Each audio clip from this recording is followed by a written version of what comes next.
le diable commandement. Badabou. À Parakou, tous s'éveillent au chant de l'hymne national. Nous sommes au lycée Mathieu Bouquet. Là, apprenants, enseignants et responsables sont réunis autour de l'unité nationale, le mât. Enfants du Bénin debout, de chant.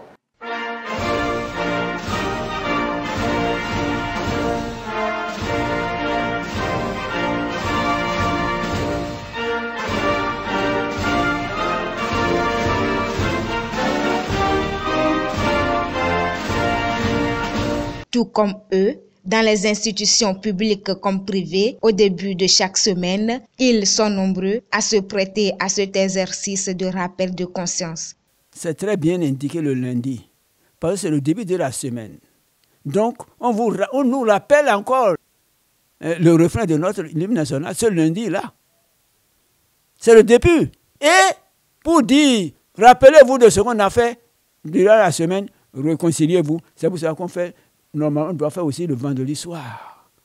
Pendant la Révolution, nous, on le faisait le lundi matin et le vendredi soir. On construit le Bénin autour de l'hymne national. Donc, chaque lundi, il faut que, au niveau des services, des structures de l'État, des structures déconcentrées de l'État, le rappel à l'ordre. Voilà les tâches que nous devons accomplir pour que notre nation puisse subsister. Il faut que chacun se mette à la tâche. C'est pour cela qu'on dit « enfant du Bénin debout ». L'hymne national, en quelque sorte, rappelle à chaque citoyen ce qui est son devoir pour que la nation se tienne debout et que la nation traverse les générations. Jadis, l'Aube Nouvelle imprimait ses marques. Histoire. Bon, depuis même le 16, sans même bien comprendre ces mots-là, on savait qu'en allant à la cérémonie de couleurs, qu'il fallait garder le calme, qu'il fallait être discipliné tout le long de la cérémonie de couleurs. Donc, de façon solennelle, c'était des mots très forts où tout le monde devait garder la discipline et que cette discipline-là devait être observée toute la semaine de travail, du lundi au vendredi. L'hymne national pour nous, c'est une chanson de la fierté de la nation dahoméenne, béninoise aujourd'hui.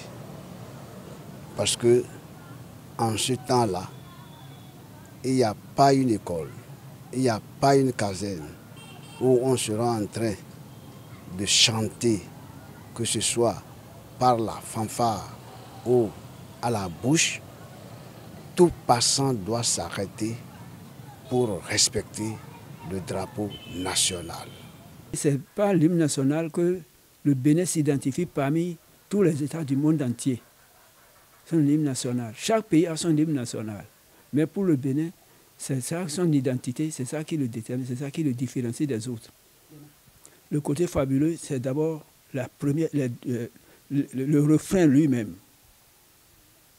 Parce qu'il dit, enfant du Bénin debout, la liberté d'un cri sonore chante au premier feu de l'aurore.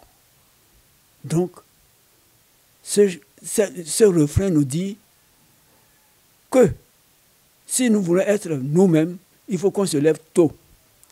Pour nous lever tôt, pour aller où? Pour aller travailler. Ce n'est pas pour aller travailler au champ, pour aller travailler, non. C'est-à-dire, réveillons-nous, ne nous laissons plus emporter par des facilités. Tout cet honneur et respect des couleurs nationales sont le fruit d'une lutte des premiers bâtisseurs du Dahomey, actuel Bénin. Jadis veut dire quand?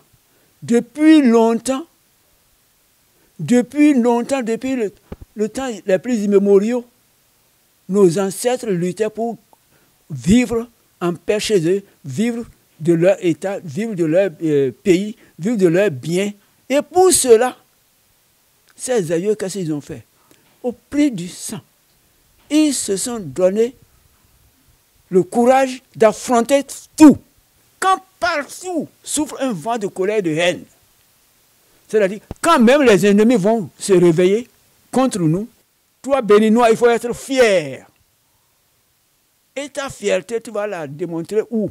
En regardant bien ce que dit ton drapeau. Qu'est-ce que tu vas voir sur ce drapeau? L'avenir, l'espoir.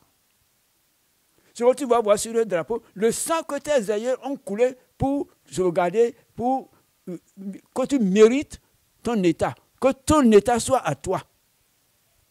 Et en regardant ce drapeau, tu verras la fortune qui est cachée dans ton travail futur. Le vert, c'est l'espoir. Le rouge, c'est le courage. Le jaune, c'est la fortune, la richesse. Les messages que véhiculent ces trois couleurs édifient selon la proviseure du lycée Mathieu Bouquet de Parakou. L'effet que ça me donne, c'est beaucoup. Ça me donne d'abord un effet de fierté. Ensuite, un effet de responsabilité, de résolution pour se mettre au travail, pour construire le Bénin. Mais depuis peu, de l'avis de quelques acteurs, plus rien ne se crée, mais tout se transforme et la génération actuelle échoue dans la mission que ses aïeux lui ont assignée. On a failli déjà. On a failli. Notre hymne national porte son nom seulement. Les gens bafouent ce qui est sacré, sous prétexte de leur intérêt égoïste. Donc c'est ça qui fait que maintenant, notre hymne national porte son nom seulement. À chaque génération, c'est problème, quoi. On vit à l'heure du libéralisme, à l'heure de l'égoïsme, à l'heure de l'individualisme, à l'heure du retrait de l'État, à l'heure des privatisations. Toutes ces nouvelles politiques-là ont des conséquences sur les nouvelles générations. Il y a certains qui sont nés pendant que leurs parents sont chômeurs, ils sont en train de grandir, leurs parents sont en train de vieillir, eux-mêmes sont en train de vieillir, et il y a toujours le chômage. Ce sont de très grands défis que l'État béninois doit pouvoir arriver à régler. Mais au même moment, nous assistons à une explosion démographique. Pour solutionner ce phénomène de nature à réduire à rien, les efforts de nos aïeux, les sachants de la question, dressent quelques pistes. Que tous les chefs de service se donnent la peine d'inviter ses employés à revisiter tout le texte de l'hymne national et s'en approprier. Que le gouvernement comprenne qu'on ne laisse pas, quand on met un enfant au monde, on l'éduque. Et on ne laisse pas. L'éducation ne se fait pas de façon spontanée. Pour avoir des citoyens conscients qui sont vraiment convaincus du développement du pays, il faut les former. Il faut leur raconter l'histoire. Il faut leur dire certains... Et justement, il faut être exemplaire. Vous ne pouvez pas être à l'aise et laisser les autres sans travail chaque fois et leur demander de faire des sacrifices pour la nation. Au Bénin, Dahomey, l'hymne national, est adopté en 1960 à l'indépendance. Il a pour nom l'Aube nouvelle, rédigé par l'abbé Gilbert Dagnon, comme nous l'apprend l'histoire.